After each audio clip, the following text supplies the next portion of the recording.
And, and hold on, I have to push the continue buttons here. I'd like to thank the Singapore group and the Fascia Venerable Chang Yao for allowing me to speak to Singapore group, for Lo Wei for hosting, and for Esther Leong, who has tirelessly helped me set up and serve as a liaison to present this to you. And the amount of work she did was quite a bit. She's kind of like sandwiched in between Singapore and me. I really couldn't have done this without her assistance. Sometimes it's very, very difficult to do that. And she's trying to communicate with me sometimes when I'm trying to set up 4 different future meetings in different places. But she had patience to help me. So I thank her for that. Let's start out with the 3 jewels. We just recited them, so you should know them. The Buddha, the Dharma, the Sangha. And we start from the idea in Mahayana Buddhism that only one is real. This is based on the fundamental principle of ekayana, meaning one mind. When we look at the Sangha, we could take Venerable Chang Yao as an example. He's a Sangha, but we also are Sangha. But if we come back in 100 years from now, he will not be here.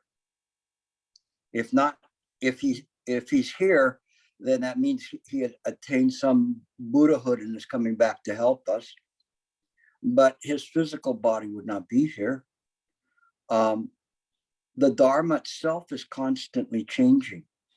The Dharma that's presented today, even though we follow certain doctrines, it is interpreted by the masters and works in a way in which we are utilize it, and those who are well-known advisors understand that there is nothing to teach, nothing to present, that everything that is appearing in this world of samsara is an illusion, including the Dharma. But then we say, well, then what good is it? It is good for us so that enables us to let go, to look beyond it. Without these fundamental teachings, it is difficult for us to do that. That is like a Preta Buddha, which is very, very rare, and their actual understanding and the profoundness of their wisdom is generally less than someone that has studied the Dharma. We look at this in this correct view. This correct view we call right view. Shifu, he emphasized this right view.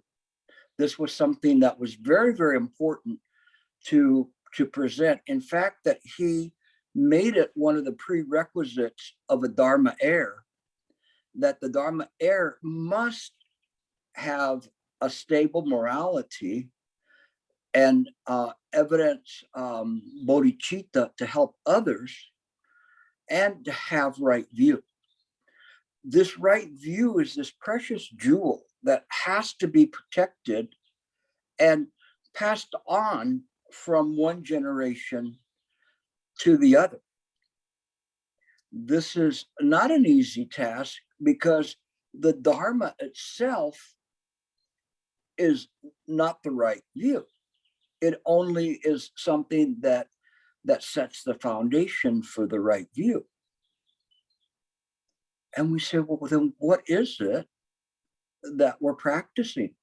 And this is a very important point, because if you're going to practice, if you're going to do meditation, go to a retreat, You should know what you're doing when you're sitting on the cushion. You should not be there and just simply trying to quiet your mind, not and stop thinking, or what the ancients would say, to stop the baby from crying. This is not what you do on a cushion. Yet many times this is the way that meditation is taught. And as a result, people are there and they are unable to penetrate because they are searching in samsara, this illusory world, for the meaning, for enlightenment, for liberation. Yet it is like a dog that's chasing their tail. Even if they catch it, there isn't anything there. I was saying in another forum, I actually one day saw my dog had been chasing her tail for so long. Finally, one day she caught her tail. And she caught her tail and she was very confused. This hurts. And this doesn't smell that good. And it has no purpose. After she had caught her tail, she never chased her tail again. She realized that there was no purpose to do that. Master Ling Chi, he says that in this day and age, and that was maybe 1,300 years ago, he was saying that people nowadays cut their heads off and then proceed to look for their heads. And this is the way people meditate. This is the way that people look at things. This is not the Dharma of Hui Ning, the sixth patriarch, or Bodhidharma, or Master Han Shan or Shu Yun. All of these masters pointed to mind, just mind. And we have to stop for a second and say, just exactly what is this mind that we're talking about? Do you know what mind we're talking about? Is it your mind? Mind? What is it? Is it thoughts? Is it consciousness? What is it? What is your mind? Where is your mind? Bring it to me. Show me your mind. Right now, where is the mind? And Huika said the Bodhidharma, Dhamma, I've looked all over and I cannot find my mind. And Bodhidharma said, there, I have pacified your mind. And Huika, he knew. It wasn't that Bodhidharma had presented to him anything. It was the method that was taught all the way through, from patriarch to patriarch to patriarch to patriarch. They did not teach the Dharma. They showed the method of practice. Chan is not a thing. It's not a noun. It would be more like a verb. It is the act of doing. Sometimes I refer to it as the art of doing.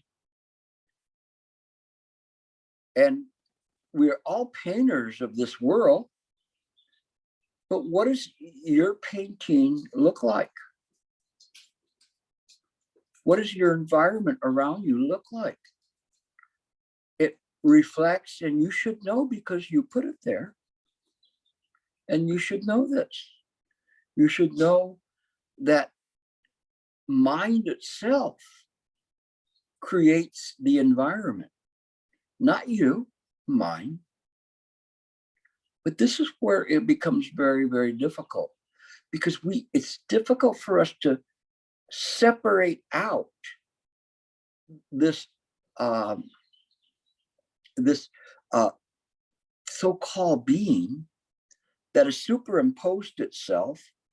Let's say it superimposed itself onto your phone or onto your computer screen.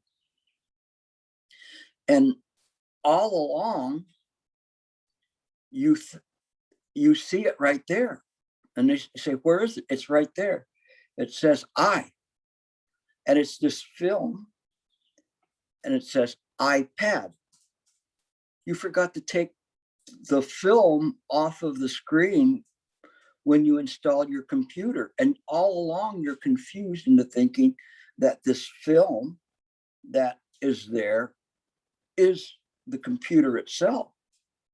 But you don't see that that was temporary. It wasn't intended to be there for the whole time. It just was there. So our job is to try to look deeply into mind, to get rid of these transitory impressions, mental impressions. When we look at the Heart Sutra, we all know and we can all recite part of the Heart Sutra. And what does the line about emptiness, how does that start? Tell me. Anybody? Please don't tell me you don't know the Heart Sutra. Come on, somebody step up. The line on emptiness. Form is no other than emptiness, and emptiness is no other than form. Yeah. Yes, and what else? Form is emptiness, and emptiness is form. Anything else? No Someone eyes, else? no Help, ears. help. No eyes, no ears, no nose, no tongue, no body, no mind. Say that again, please. No eyes, no ears, no nose, no tongue, no body, no mind. And Oh all, yeah, all the way. we haven't. Thank Not you. there yet. We haven't gotten there yet, but yes, that's true. But All let's dharmas stay on are not with emptiness. yes. All Somebody? dharmas are not with emptiness. Can you please say that again, because I think it was very important what you All said. dharmas are marked with emptiness. Okay. Okay, Li Cheng here. I just want to give my layman's term about this emptiness. I think it's the ability to let go of whatever things happen to you. Is able to maintain the sincerity, keep your mind free of trouble. Thank you. Who is letting go? Right now, tell me, who is letting go? Who? Tell me now. Who is it? Show me this person. Who? Yourself. A shadow?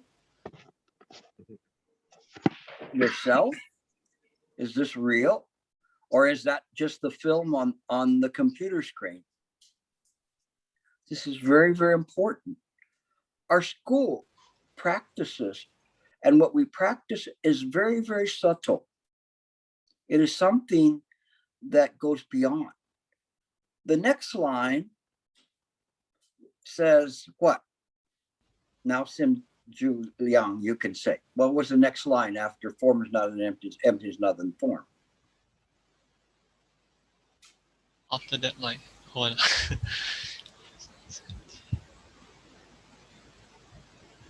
You only remembered certain lines of the song? So Form is is feelings. precisely emptiness. Emptiness is precisely form. This is very, very, very important. Before we could even get, I have so much writing. Look at all of these books and things that I've been preparing for you, all of these writings. But before we can get there, I have to punch your ticket to get onto the train, to even to get on the Dharma train. So I have to know that you're ready to go. And so when we say that, it also says after precisely emptiness, it says, so also are what? Sensation, volition, consciousness. So after form, sensation, perception, volition, and consciousness, they are all empty. This emptiness is very interesting, and it has its roots based on the Yogacara school of mind only or consciousness only. And so in here, the Mahayana and the Yogacara school blend, and in terms of saying that this is just consciousness or mind only. But it also is speaking to the Madhyamika school, the middle way school, saying that everything is fundamentally empty. This emptiness is a very interesting type of emptiness. This emptiness is not the emptiness where we'd say, oh, this cup is empty. But it is the very fact that the cup is completely full. It holds everything, including emptiness, including the concept of emptiness, including empty space, including occupied space, including that which will be and that has already gone. All of that is there. And where is all of this? Where is it? Mind. Only in mind will one do that. But you cannot separate out your individual sense of self and then say, oh, well, this is what will become enlightened, and it will see this. If it could, reading the Heart Sutra, it would become instantly enlightened. But it cannot be, because it is conditioned. It is illusory. The Diamond Sutra, in its closing phrase, was quite clear. This was Mahayana and a Prajnaparamita Sutra. All that we should think of this fleeting world is a drop of dew on a leaf, a morning star, a flash of lightning in the summer cloud, a bubble in a stream, an illusion, a phantasm, a dream. It is not easy for us to fathom this. And when we get to that part of the Diamond Sutra, what should we do after that? Anybody know? Gati, gati, paragati, parasangati. I would say you would just go back and say, thus I heard. Go back to the beginning and read it again, and read it again, to penetrate, not to understand, but to penetrate.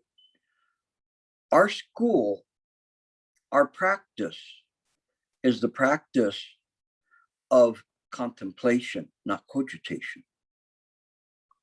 We contemplate. We don't know this, and ourselves cannot know this, because this is beyond self. When we are engaged in the unconditioned, there is no condition present. It is appearing, but it is not seen as something.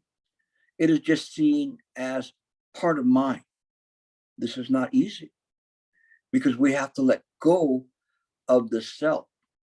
One of the things that was a great misunderstanding in Buddha Dharma is that we have the word in Sanskrit called Atman, A-T-M-A-N.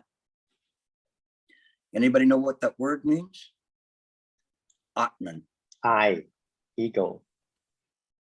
Ego or self, yes. And, okay, here comes your bonus one. So you get 20 points for this one if you get this one. Then what does the word anatman mean? No self. A-N-A. Never Non-self. changing I. The God. You said no self? Okay, No, so you never lost change, your never changing I. never changing I. Okay, so Sinju Yang, he lost his points from the first one. So if this is Jeopardy, you'd be minus 10 now. But the term an Atman does not mean no self. What does it mean? And I'll put this up to the other senior students if you can say it, or people at least who have come to my classes recently. Not self. Not Okay. self. It's not no self, it's not self. And there is a very fine line there that we don't discount self. We just say the Buddha mind is not self. And this is important for us because what I'm doing now is I'm conditioning your mind to accept the right view Dharma so that you can begin to contemplate. But you have to understand this language.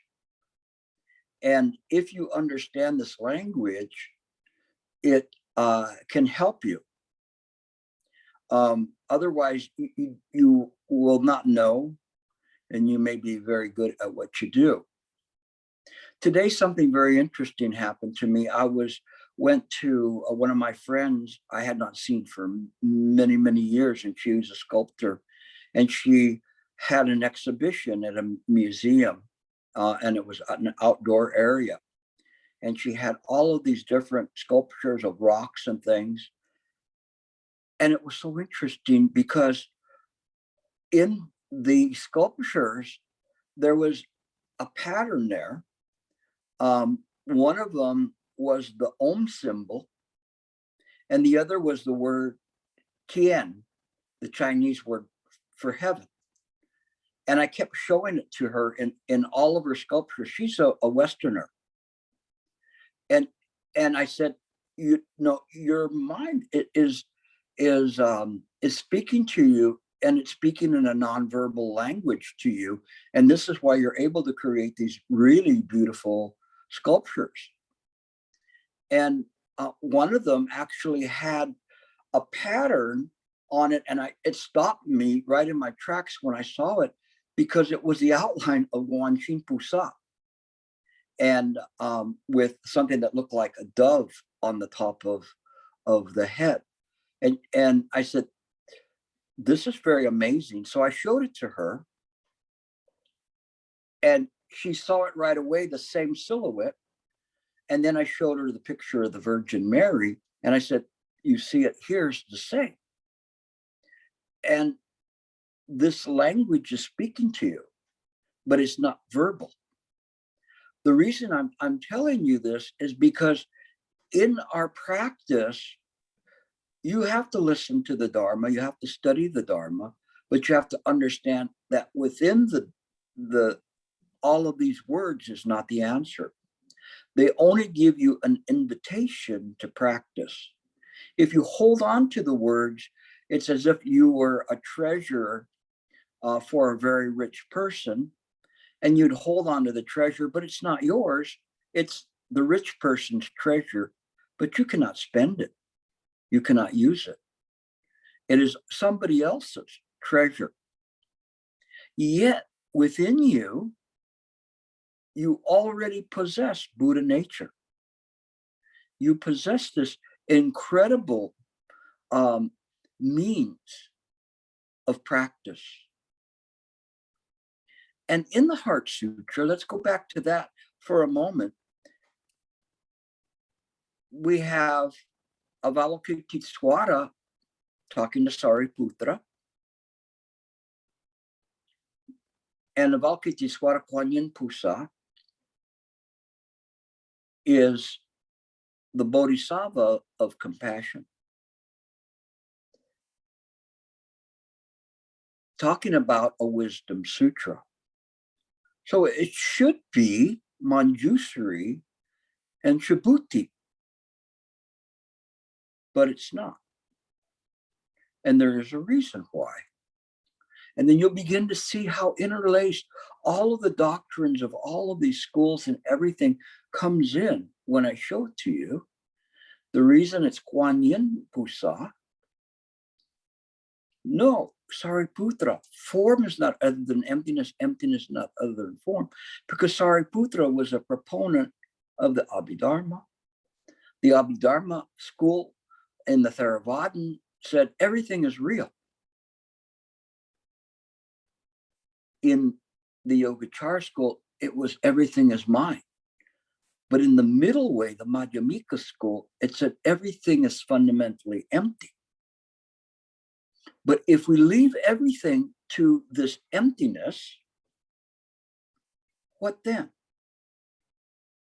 Is it nihilistic? Meaningless? That everything has no value? This is not Buddha Dharma.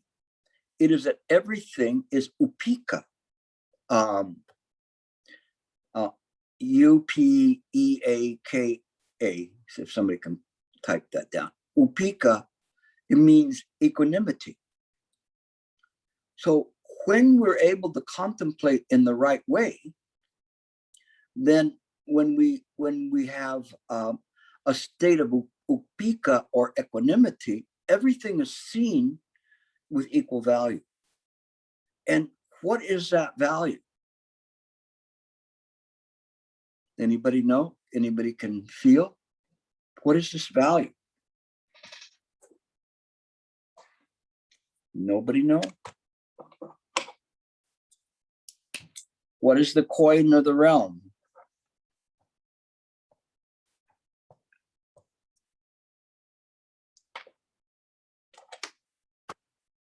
This is the word upeka.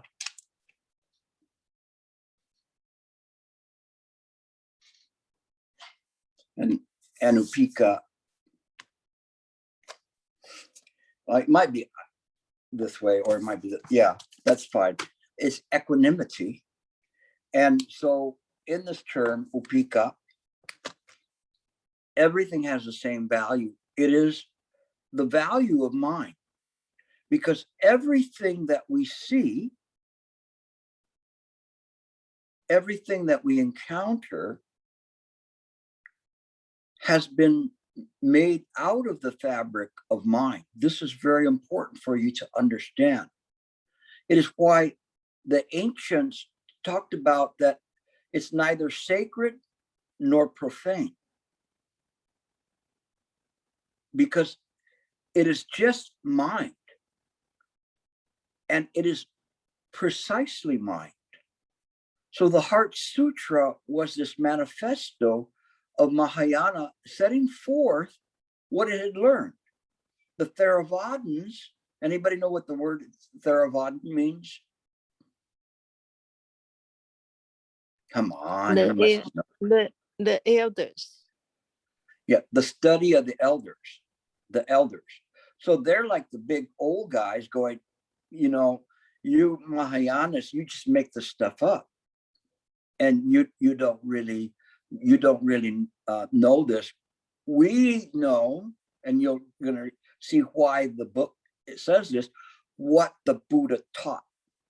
Anybody see that book anywhere in the bookstores? What the Buddha taught. That's a Theravadan book saying it stops here. And the Dharma after that, that's all made up. That's Mahayana stuff, but that wasn't in the Nikayas. And all these other sutras, they came after that. Now, there's a term, let me put it down here.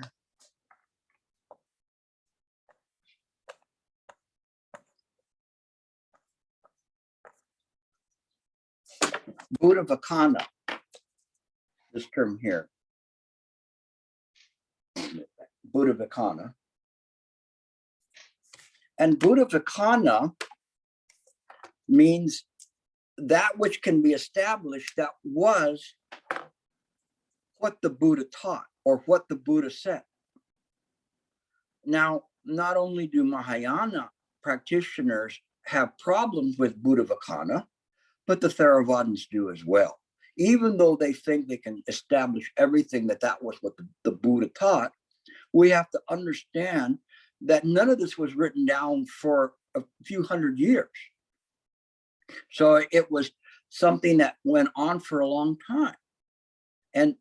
And so can we exactly know what the precise words of the Buddha was there? I mean, all we have to do is look at what I recited in terms of the end of the Diamond Sutra. And there's so many different interpretations of that. Could we say that was exactly how it was written initially? No. But it's from the heart. And that's why the Heart Sutra was there saying, this is the practice. This is the practice. Theravadins, yes, all of the stuff was there, but Mahayana kicked it up a notch. And it goes back into the Nikayas, it goes into the teachings of the Buddha, and it goes into the intent of the Buddha, the intent to bring forth the Mahaprajnaparamita Sutras, and this practice. Guanyin Pusa is there and instructing Sariputra, who was at that point to be considered to be favored by the Theravadins. So now you know why it says no, Sariputra, form is not a, it is not real, it's empty. That is why there's a correction there. And in this correction, as we're doing that, what it's doing is it's Guanyin. And why is Guanyin there instead of Manjusri? This is important because I'm teaching you now what it means to be a Mahayana practitioner. You need to know this.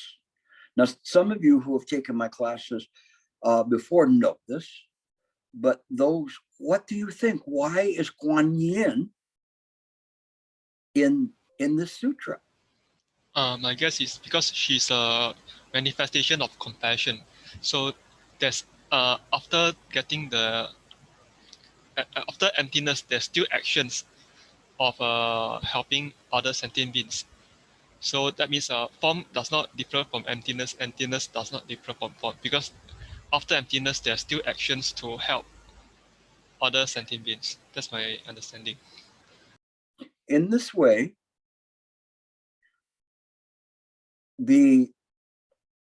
when one has attained Anyatara Samyak Sambodhi, that's a really good word, but you should know what it means.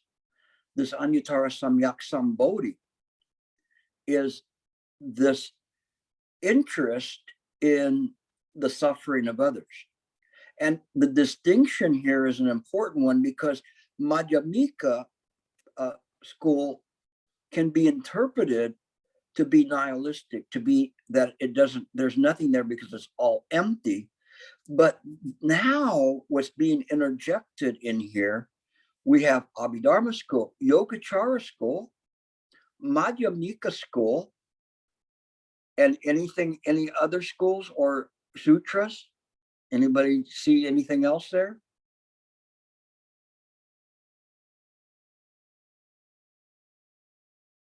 No? Tagatha. Yeah.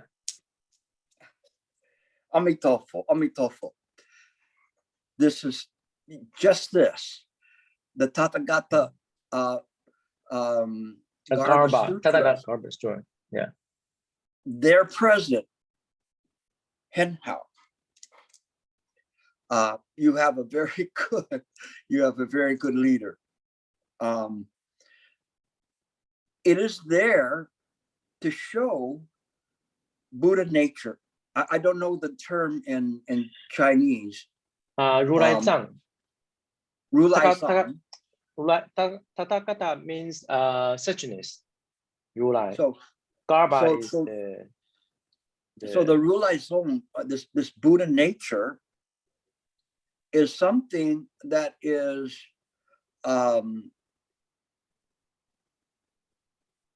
beyond this idea of emptiness or nihilistic. It is not empty in this way. It is in this third turning of the Dharma wheel, first one being the Nikayas, the second one is the Mahaprajnaparamita Sutras, and the third one is the Tathagata, which establishes Buddha nature. This is the self-nature of mind. Chan emphasizes the self-nature of mind. I'm sorry? Oh, okay. So this is very, very important. So in this Heart Sutra, all of these doctrines are coming in and presenting a manifesto to the Theravadins going, you have this, we have this. You have nirvana, we have no nirvana. Nirvana is a construct, it's a thing. It is not real. Then what is real? So then they asked Nagarjuna, well, which one is real? The apparent reality or the absolute reality? The two truths doctrine. I'm moving through this very, very quickly. And what did he say? Nothing. If he opened his mouth, it would be false. Only by not commenting on that, then there is that not comment spoke like a lion's roar. That at this point, what's happening is that this this sutra is setting forth the doctrine of Mahayana.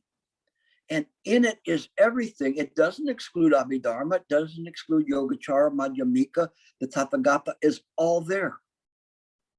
Chan borrows from all of these schools. It takes the best of it and it uses it. We do not have to make a distinction between the Yogacara school and Madhyamika school or whatever. We just take the feeling of it. We can sit here and argue like scholars about these points and try to understand it. It is what Master Ling Chi would say, blind idiots. You know, if they saw the real truth, their heads would explode. Because it's not an argument of scholastic. And sometimes I'm reading scholastic articles. I was reading one last night, and the scholar was a fool. He was writing from a viewpoint of no understanding whatsoever of a direct realization. And so he was writing it and trying to pigeonhole Chan into a particular category based on his thinking, and it was impossible. And it was to me, what he wrote was a disaster. But you see this in there, you know, in terms of what the scholars write. Not all of them are bad. Some of them are really, really good. And when they're good, they help you. I'll give you an example is Sally B. King on the Buddha Nature Treatise is a very good book to study simply because of what it's there. But it's very highly scholared, but it is something that has right view in it. And if you don't have the right view and the scholars doing it, and they're trying to think of some doctoral thesis that they have, they can come up with, something, but they don't have any kind of an experience to understand what that's talking about, because it's this direct experience via contemplation of the mind that makes the difference. It is why the Chan masters say we have nothing to teach. Because there's nothing to teach if you try to hold on to it and stack it up like it's some kind of a holy temple. That's foolishness. You can do the same, just sweeping a broom, sweep, sweep, sweep, sweep.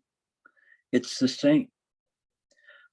I remember the Shifu was having a discussion with the Dalai Lama in New York.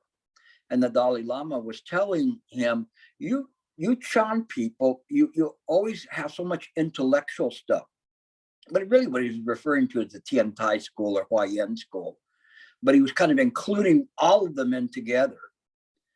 And which is kind of really absurd, because the Tibetans have so many complex things, in terms of the manner in which they do it in comparison to Chan. But Shifu said, no, on the contrary, Chan is very simple.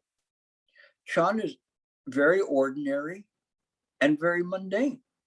And there's the story of the Buddha that taught the one disciple that couldn't remember even a verse of a sutra, even one line of the sutra, and he taught him just to sweep the courtyard, sweep, sweep, sweep, sweep. And in doing that, then that monk became enlightened, much to the chagrin of all the other monks who were very jealous at the fact that he got enlightened. Instead of rejoicing in the merits of others, they showed their level. So it's very, very interesting. Chan is something that is a direct experience. This is what I want to share with you. It matters not so much of the knowledge, except to know that this knowledge serves as a foundation for us to practice. So when we're sitting on a cushion and we're meditating, we sit with just this mind. This mind, there's no place it's not. When we talk about non-abiding, and Manjusri is very well known in the sutras for this purpose. There's even a sutra called the abode of Manjusri, which turns out to be everywhere but nowhere, because it's just mind. He abides in mind, and he abides in mind without the word abiding. It's just mind. And in this, when we sit to meditate, we sit just in mind, not your mind, not your consciousness, not even your method. The method is there. It doesn't belong to you. It's just an appearance in mind, a place marker. If that's not there, then you're off the method. That's why they call it a method, but it has no meaning. Whether it's illumination or bringing forth the meaningless Wato, it doesn't matter. It's just a place marker for you. And you sit to meditate. When you sit to meditate, you're just there. Mind is relaxed. The body is relaxed. The method is present in mind. It's there. We're aware that the method is in the mind,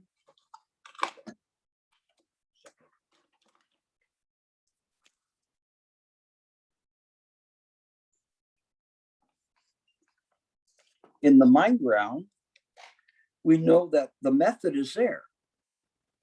And so it's appearing in mind, whatever the method is. So, so when we have this in this way, then there is a contemplation of the method. So one looks at this and we have this. Now, what is contemplating the method? Not you, not your consciousness. The mind's own awareness is aware that due to the function, it has brought forth a method that is on the Dharmakaya, on the mind ground. And that which is looking at it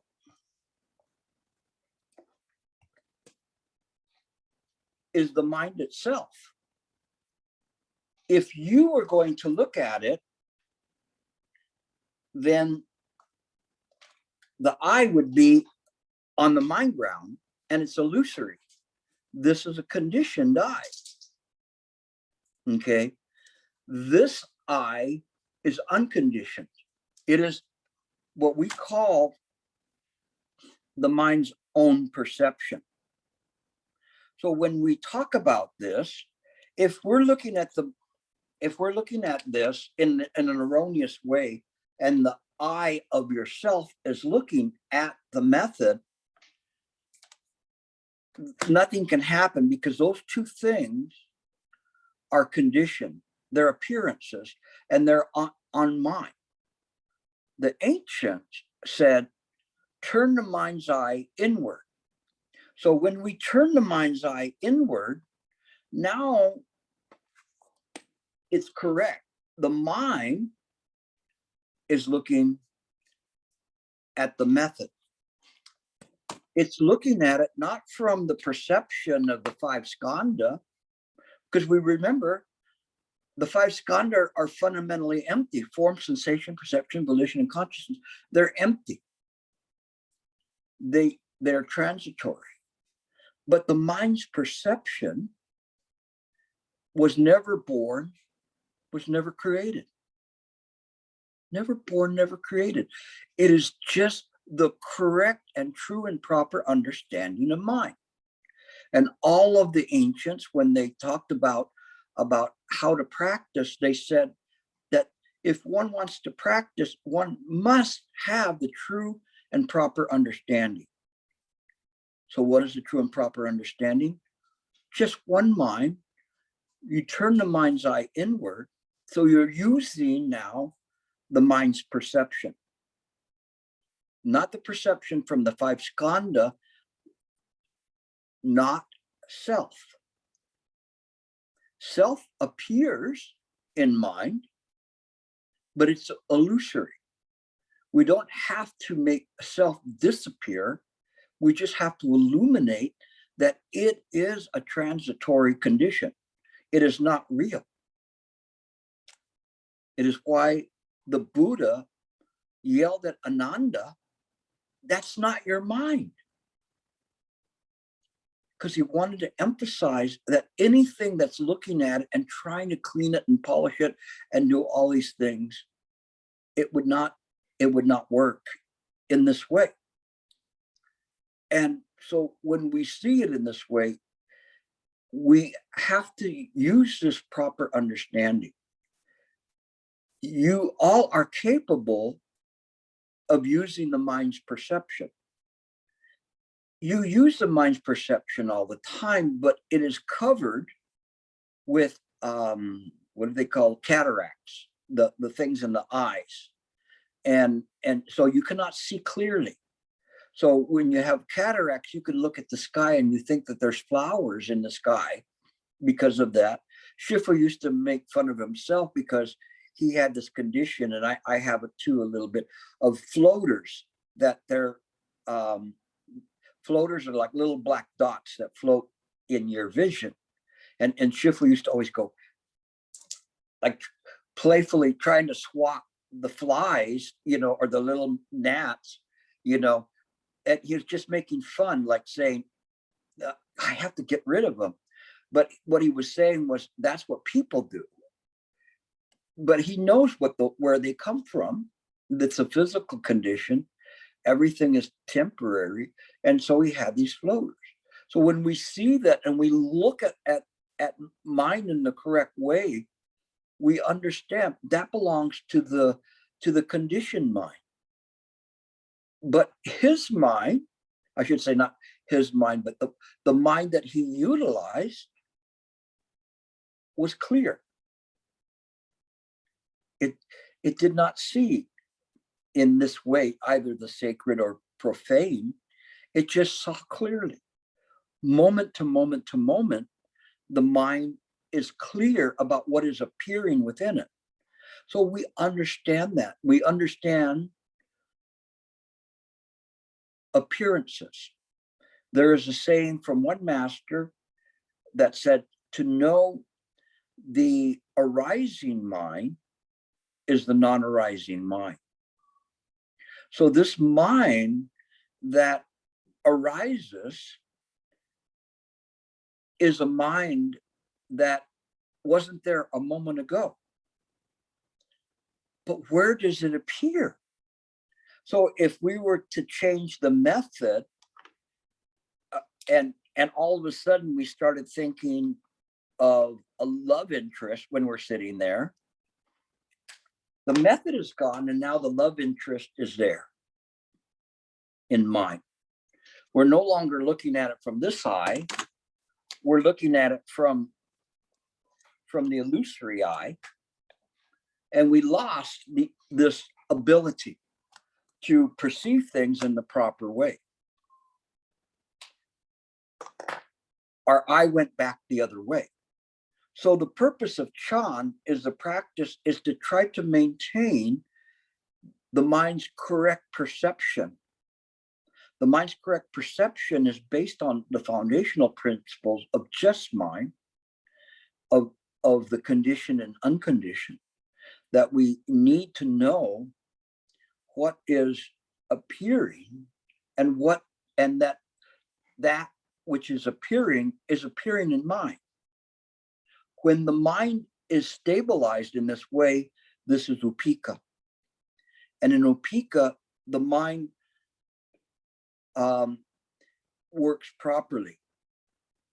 The ancients said that we must cut off the mind that is interested in continuing.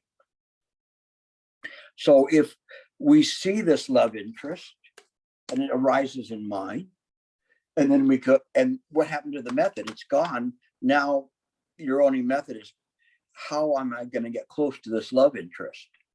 You know, it could be love of a woman, or it could be the love of a donut.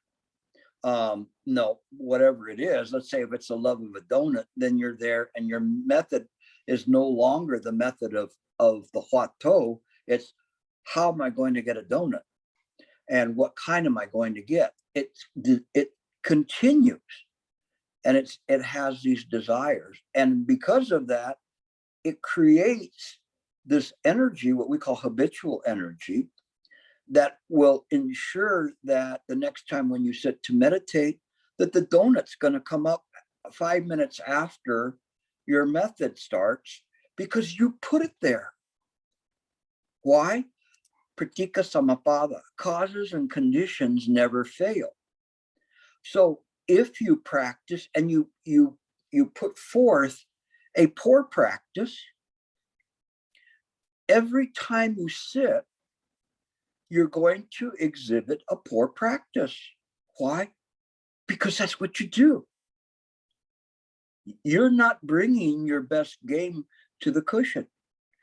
If you want to do this, the ancients said, if you want to do this, and now that you have it, use it well. When you need to use it, use it. When you don't need to use it, don't use it. So you don't have to use the mind all the time. You don't have to have inner discussions. You have to let go. And as you let go, then You're on the method, contemplating the method. There's no thought there.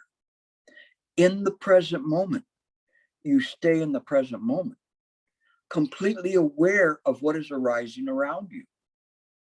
In a state of upeka, it has nothing to do with you. So I'm talking to you here, and my house sits above a canyon, and so I can hear the cars from a distance. I can hear planes. I can hear my dogs rustling on the floor, but it doesn't interfere with what I'm doing and talking to you. All of these things are in a state of equanimity. Mind is aware of it all, but it doesn't need to give it any attention or to be worrying about, am I doing good or am I doing bad? I don't need that. Why do I need that? Gilbert is not even present. So when you do this, then everything that you do, you practice it in a state of wunyan. Wunyan is no thought. It does not mean that you have no thought. What you don't have is sticking thoughts, thoughts that you hold on to. So you let go of that. So when you're sitting, we go back again, you're in the present moment. You're aware, completely aware of everything around you. The method is there. Your body, your mind is relaxed. The mind's perception is looking at the method. That's why they talk about this, the one Chan poem of inquiry of matching halves. I don't know what the term is in Chinese for that poem, but the inquiry of matching halves, Shifu wrote a book that contained that Chan poem, is just this, the conditioned and unconditioned. That's there, they match. We're clear about that. We don't have to say whether they exist or they don't exist. It doesn't matter. It doesn't matter. What matters is what you do in the next moment via body, speech, and mind. And so when we do this from via body, speech, and mind, then we're clear about what is there.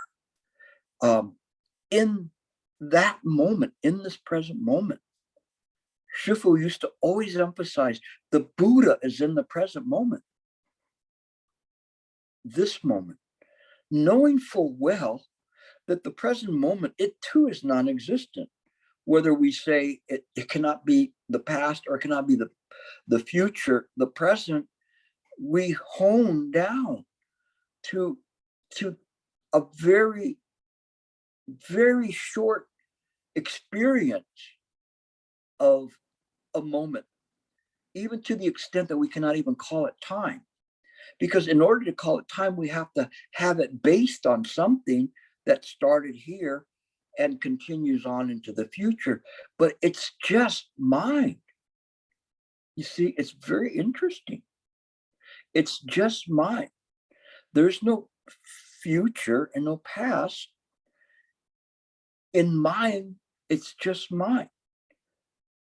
The Diamond Sutra had one Buddha, Dipankara's Buddha, and he predicted that Sujamoni Shakyamuni Buddha would be a Buddha in a different lifetime. How did he do that? He was using the Buddha mind. Whether he looked backwards or forwards, it's the same in the Buddha mind. It just is the suchness of mind. And this is the Tathagata Garba practice of the thusness or suchness of mind. A lot of what I'm saying today is maybe a little bit over some of your heads. It's okay, don't worry. We're just getting used to the language. So be patient, just really be patient. Later, a lot of what I'm saying to you is you're going to be thinking about it and it's going to explode. All of a sudden, you're going to have a lot of questions coming up from it. This is good. This is good. Write down your questions.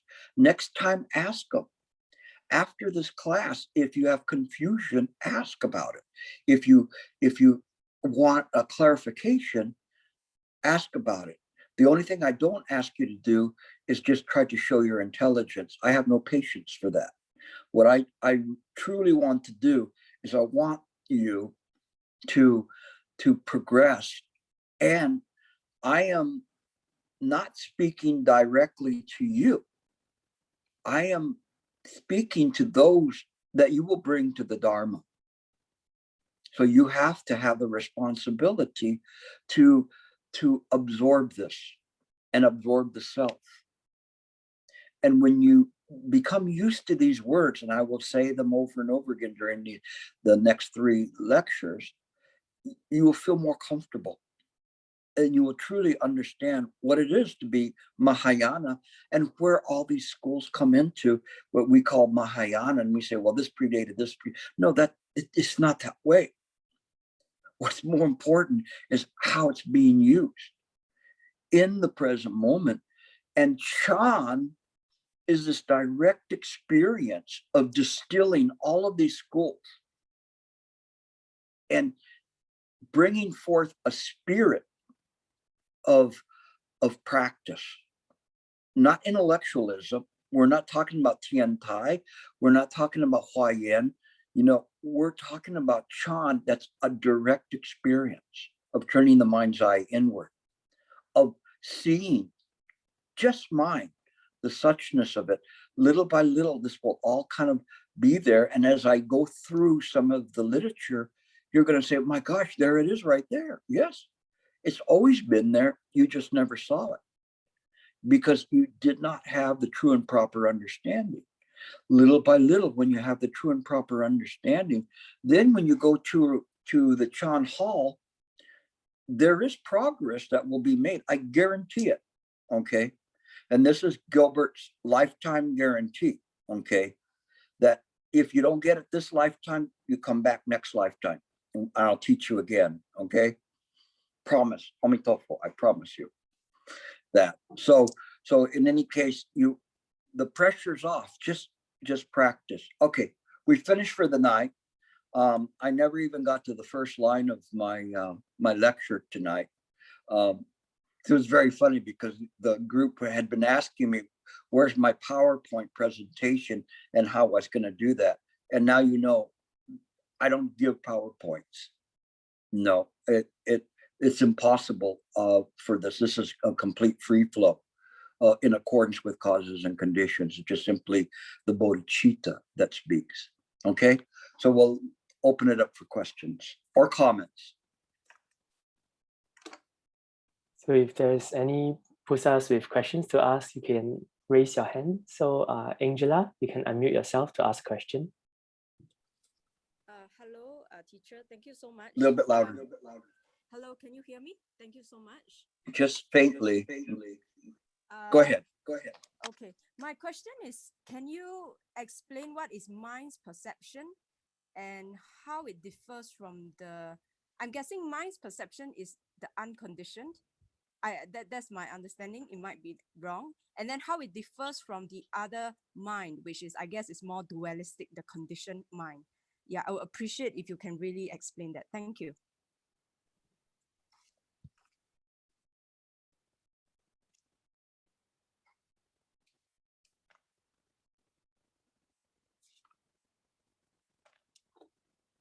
Next question.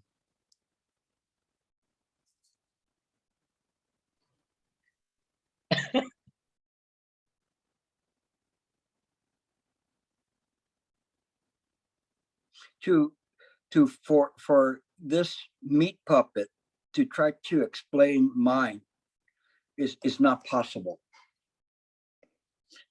We have to have faith that there is something here that the well-known advisor who's speaking has some experience.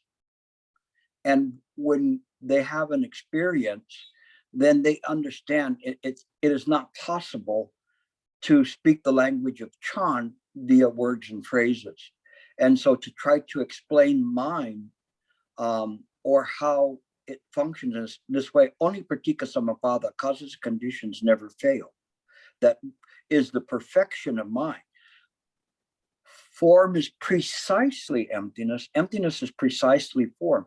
This is the perfection. It never fails. Causes and conditions are this way. But then we get to Master Ling Chi. And Master Ling Chi, who's saying that we all have the Buddha nature. But he says that he has searched for 12 years for this thing called karma. And he hasn't even found one little bit of it, the size of a mustard seed, that he can say is karma. Why? Because that is the conditioned mind. It's an illusion. Is it real or not real? We don't get there. Is it existent, non-existent? We don't need to get there. We just know suchness or the thusness of things. It is in this way. But to try to describe mind is not helpful. But for you to sit and contemplate mind, please, please do so. Contemplate what is mind. Not your mind, but mine, where everything appears. All of this, I'm here, how many, 12,000 miles away from you, but then I'm appearing in your room. How is that? How do all these things happen? Where do they happen? It's not electronic. There's something there. There is the unconditioned, that all of this is appearing upon. And the sutras talk about this, that all of these things are appearances. So where do they appear? This is where you should search, okay? Don't forget the first answer though. Okay.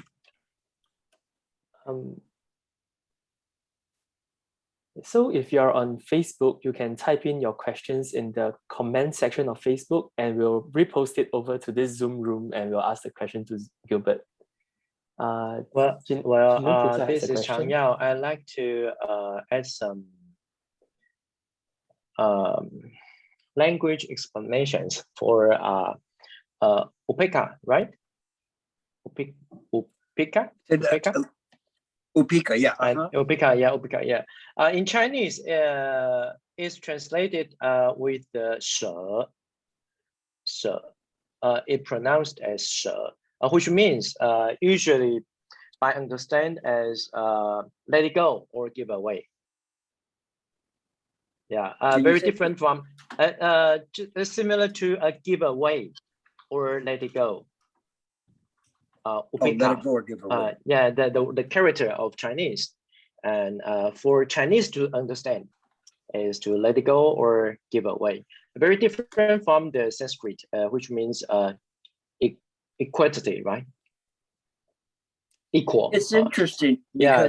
So yeah, it's interesting.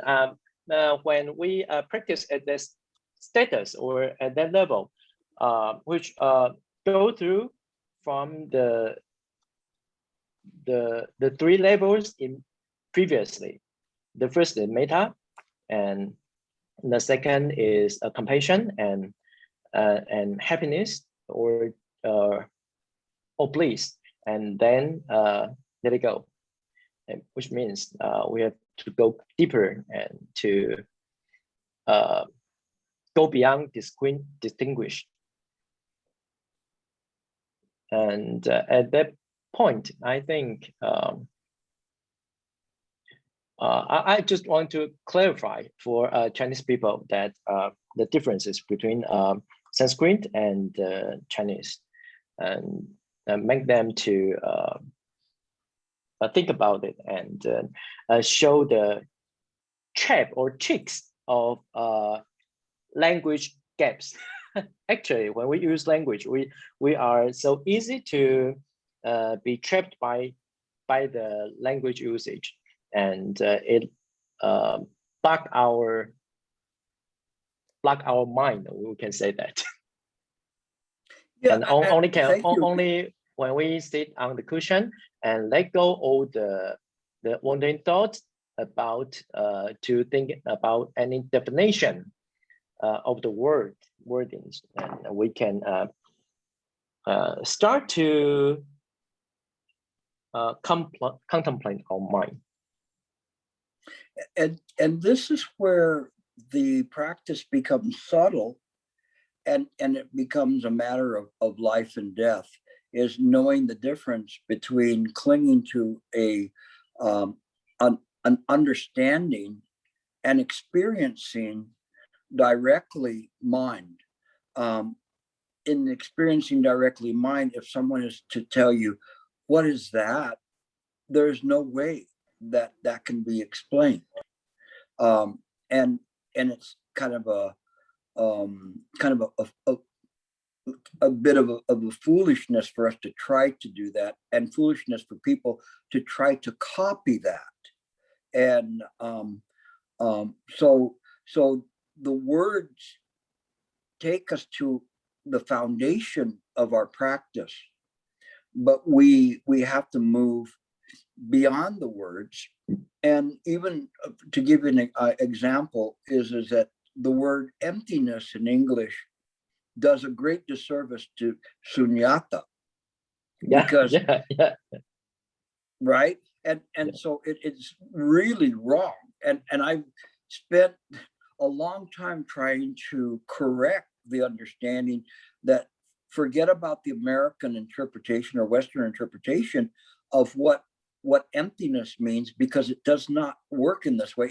It's the opposite. It's not exclusive, or when we use the word void, it doesn't mean that there's nothing there.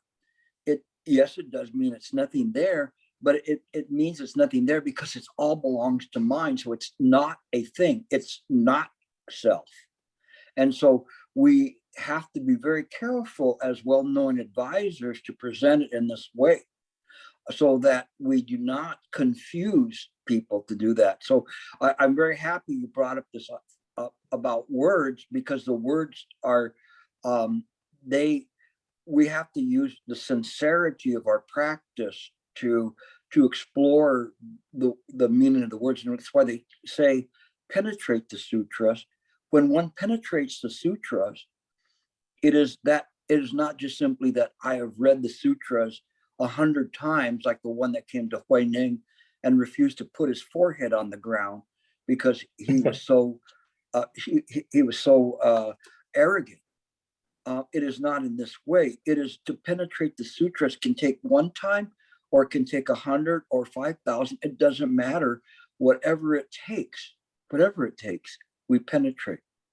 And penetrating means to feel the heart of the author of that sutra, or the heart of the person that's there. If it was Wenshu Pusa, then we know, we feel that heart becomes us. And that's why I made the title of this presentation, these 4 lectures, to be in this way, because it is this spirit of Chan that we do. So I do thank you for that, because that's important for us to not cling to the words. And so when we don't cling to them, it works very well. Okay, thank you. And I think I usually give examples of telling the differences between durians in Malaysia and Thailand. You know, the taste of durians in Malaysia and Singapore or Indonesia or Thailand, they are so different. However, no words can describe how different they are. And since you mentioned about donut, actually, how different is donuts from Krispy Kreme and Dunkin' Donuts? What a Dunkin' Donuts? How are they so? What's the differences? And I think only when people take them, have them, they can truly feel the differences between these donuts, right? And however, different time, we buy donuts in different time or in different age, we have different experiences. every time won't be the same. And that's emptiness. Well, it's That's very fun. contemplate. Yeah. Yeah, it's very funny because when I started teaching many years ago, I would ask the group, you know, how many people like donuts, and very few Chinese would raise their hand. But now I think you can give examples of gelatos. I think most Chinese love gelatos, you know. Yeah, but what's interesting now is that when I ask the people, the Chinese, how many like donuts, it's like almost everyone puts their hand up, where before they go, oh no, that's like very horrible, you know. So everything is changing at all times. I use donuts simply because I don't want to talk about alcoholism or drug use or anger and things, because sometimes the people think I'm talking about them. So this way I can only point the finger at myself. I kind of make fun of myself saying, okay, donuts, you know, that's a safe one to use. Yeah. So that's why I use it. But yeah, it's something like that. You were saying durian. Durian, yeah, durian. And I use shadofu, you know, the stinky tofu. Yeah. And so I always tell everybody that if one day I can eat the stinky tofu, I will achieve complete liberation. So the thing you want to liberate it from stinky tofu is to have stinky tofu whole month, 3 meals per day. Have that whole week, at least a week. I think you're going to love it. Okay. That's practice. Yeah, that's practice. Yeah. So when you'll see me, if I have like a halo on my head, then you go, oh, you ate the stinky tofu. So but yeah, it is in this way. Any other questions? Jinglun has a question, and then okay. Wenxiong Pusa. Okay, Gilbert, Omnitofo. Yeah, I have 2 questions actually. The first question is just to as what the Venerable Chang Yao just say, right? Just to make sure that I understand the language. When you say contemplating the mind, do you mean using the method, right? Is it using the method means contemplating the mind? That's the first question. Second question is that you mentioned cut off the mind that sees continuity, right? So I assume that is using the method to cut off that continuity, right? And then you also mentioned that, you know, you can function normally, you know, if you need to function and you don't need to cut off that continuity. And how do we, you know, toggle between these 2 modes? Yeah, these are the 2 questions that I have. Understood what you're saying. The first part is subtle in terms of how we do this. It is not that we are thinking about the method. The mind is simply aware that the method is present, and it utilizes mind energy to maintain the method. But as I mentioned before, it's meaningless, whether it's silent illumination, reciting the Buddha's name, using the Hua To. There is no thought to it. There's just a place marker in the book to keep you there so that you know where you're at.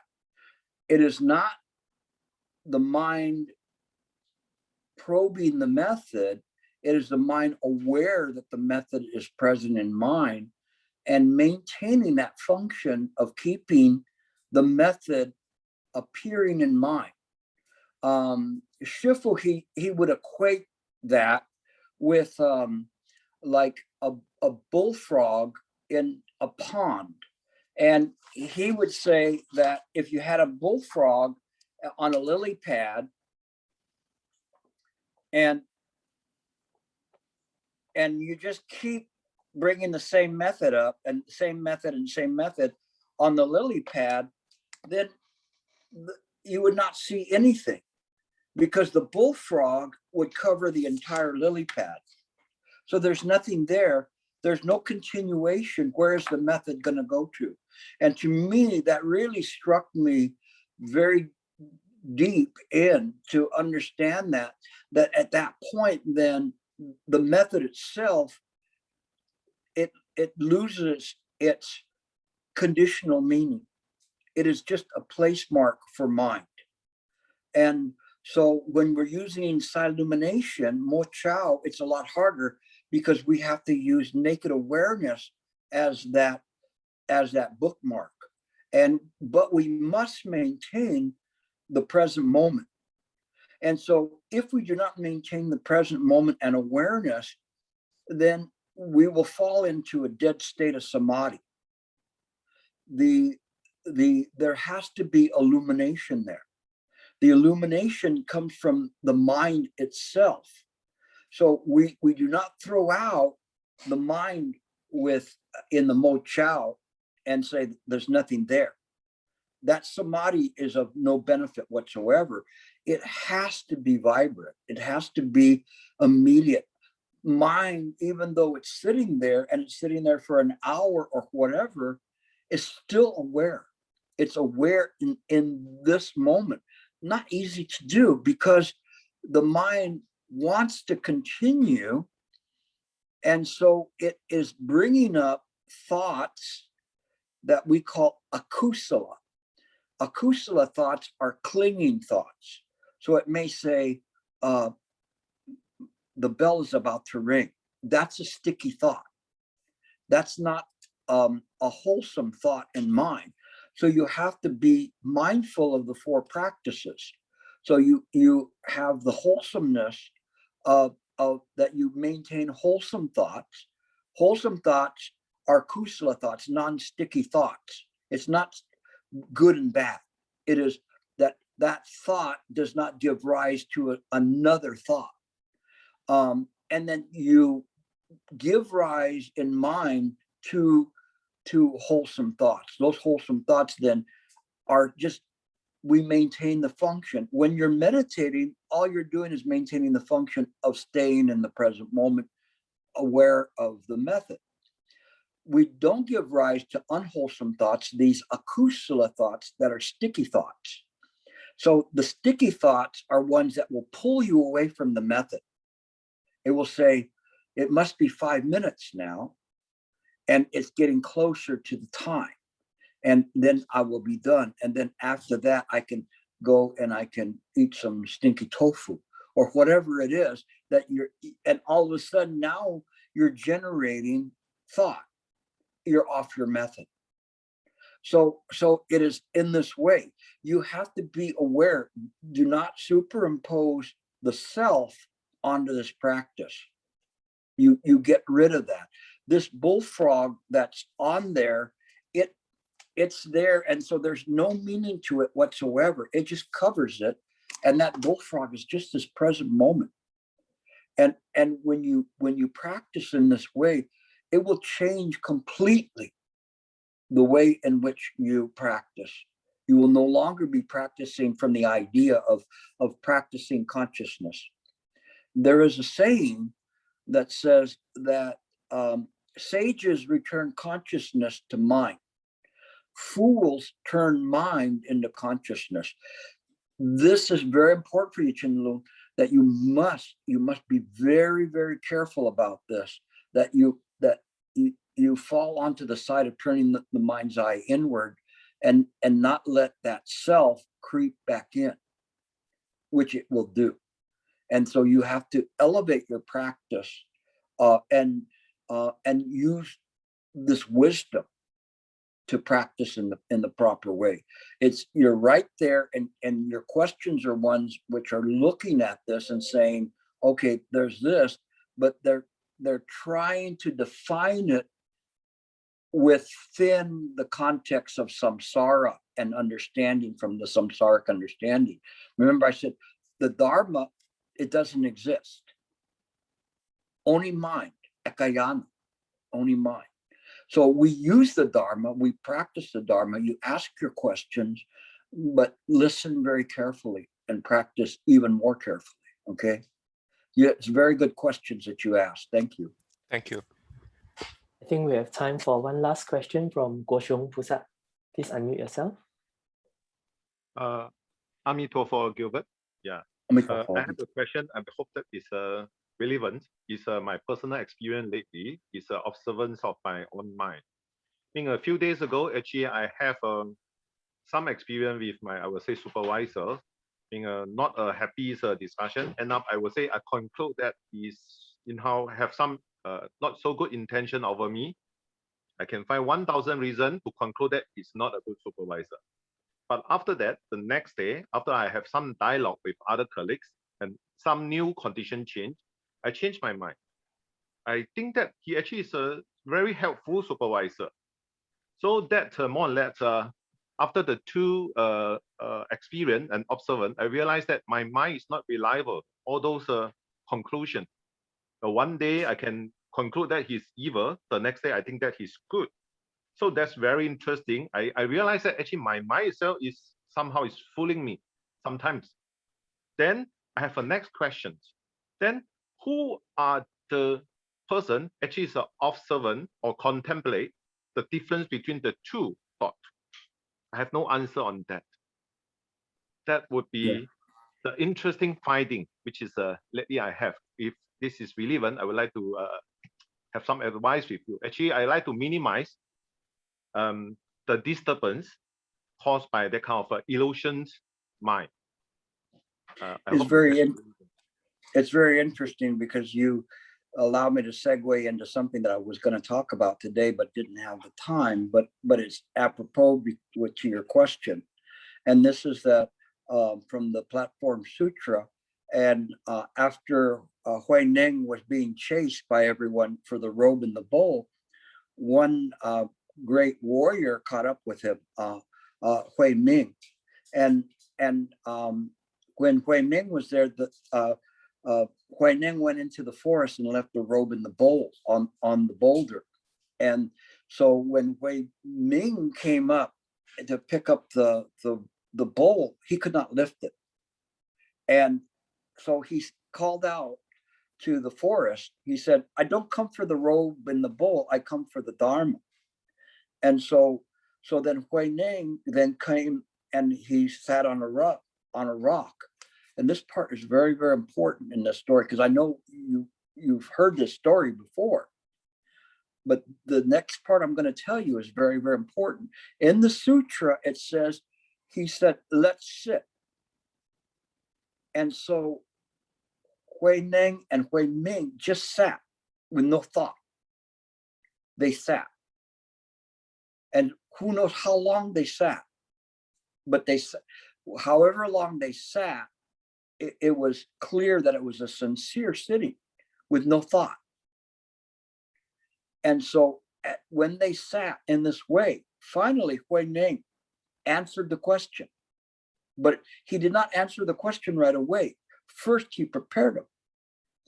The lesson was the sitting, not the answer to the question.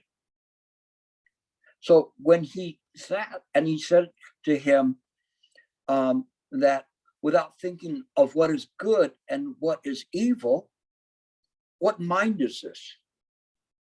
Had they not sat, he could not have sincerely become awakened in that moment.